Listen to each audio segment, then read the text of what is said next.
Shalom à toi et merci de me recevoir chez toi pour quelques minutes. J'ai envie de dire à quelqu'un, Christ est ressuscité. Et mieux encore, je viens te dire que Christ est vraiment ressuscité. Nous avons un témoignage dans la Bible, certes. Je vais lire ce que dit la Bible par rapport à la résurrection de Christ, au fait que Christ est ressuscité. Donc je suis dans le livre de 1 Corinthiens au chapitre 15, à partir du verset 12 jusqu'au verset 20. Voilà ce qui est écrit selon ma version. Or, si l'on prêche que Christ est ressuscité des morts, comment quelques-uns parmi vous disent-ils qu'il n'y a point de résurrection des morts? S'il n'y a point de résurrection de morts, Christ non plus n'est pas ressuscité. Et si Christ n'est pas ressuscité, notre prédication est vaine. Et votre foi est aussi vaine.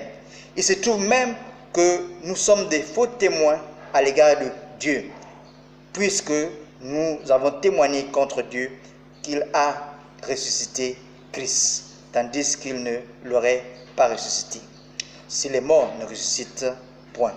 Car si les morts ne ressuscitent point, Christ non plus n'est pas ressuscité. Et si Christ n'est pas ressuscité, votre foi est vaine. Vous êtes encore dans vos péchés. Et par conséquent aussi, ceux qui sont morts en Christ sont perdus. Si dans cette vie seulement que nous espérons en Christ, nous sommes les plus malheureux de tous les hommes. Mais maintenant, Christ est ressuscité des morts. Il est les prémices de ceux qui sont morts. Amen. Donc Christ est ressuscité. Parce que si Christ n'était pas ressuscité, il y a des choses qui seraient passées. Premièrement, tous ceux qui disent que Christ est ressuscité sont des faux témoins contre Dieu. Donc témoignent des choses contre Dieu. Que c'est faux, que Dieu a ressuscité Christ. Là, c'est la première chose. La deuxième chose, tous ceux qui disent que Christ n'est pas ressuscité disent qu'il n'y a point de résurrection des morts. Ça veut dire qu'il n'y a pas de résurrection des morts. Troisième chose, si Christ n'est pas ressuscité, c'est que nous sommes encore dans le péché. Et tous ceux qui sont morts en Christ sont donc perdus. Mais ce n'est pas le cas. Christ est vraiment ressuscité.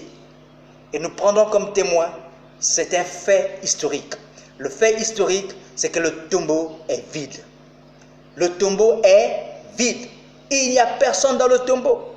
Tout a été trouvé comme il a été emballé ou aménagé. Le tombeau est vide. C'est un fait historique. Ce n'est pas une fable, ce n'est pas un conte. Le tombeau est vide. S'il est vide, alors Christ est vraiment ressuscité.